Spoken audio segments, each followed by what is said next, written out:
Welcome to the Rustic Garden Homestead. We got another day of rain, humidity.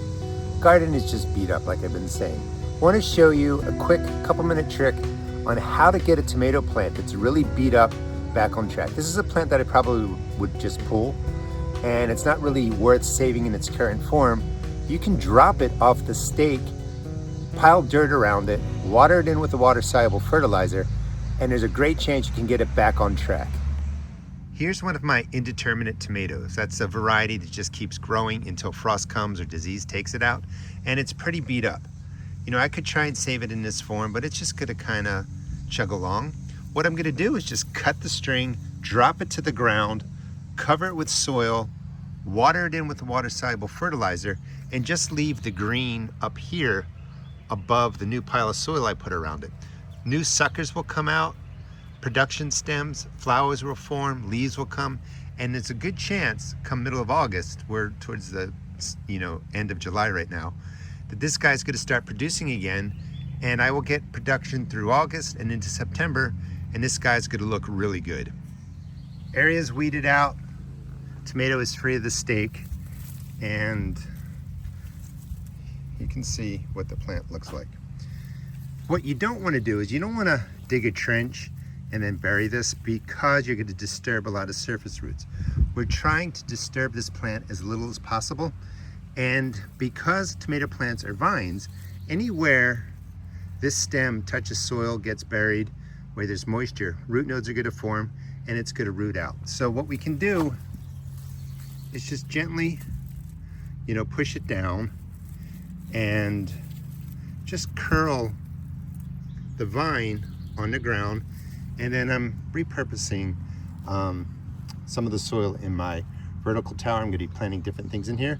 Just drop the soil right onto the stem, nice and deep, good, 4 inches or something like that, 10 centimeters, making sure the vine stays under the earth, and then we'll water it in with the water-soluble. Now there's no set exact way to do this, so I have 2 stems really, and this is the tip that I want to stay above the ground. And you can see, just coil it and press it down. Let's see if we can do this real quick. And then just add on, if you had a brick or something like that, you could put a brick on there, just weigh it down a little bit. But we're taking the soil and covering the main stem. And then I want this guy, this tip, to stay above the ground. So I'm just gonna follow it around.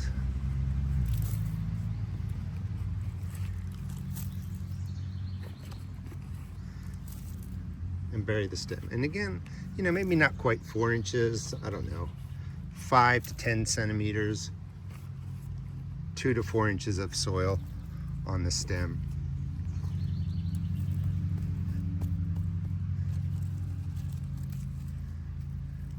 And we're still gonna put a mound right down here.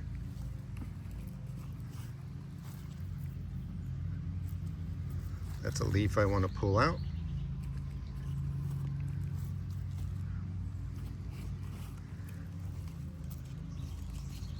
Essentially, it's a new little plant coming right out of that mound.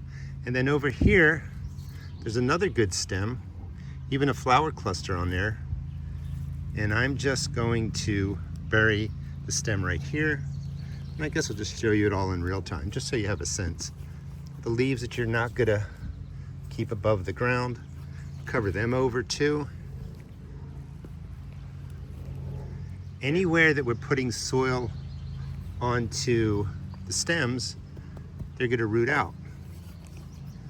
So we end up with sort of like one plant. We can break that off. One plant growing right here, the other plant over there. Let me set these up a little bit better with 2 hands, then we'll get to the watering and some trellising that we can do right now. It looks so much better, and it looks like you have 2 plants there. Couple of stakes. This is what I'll use to trellis them, upward. After you kind of get them set up, they look pretty good. Go ahead and press in the mound and just really make sure that the stems are going to stay under there.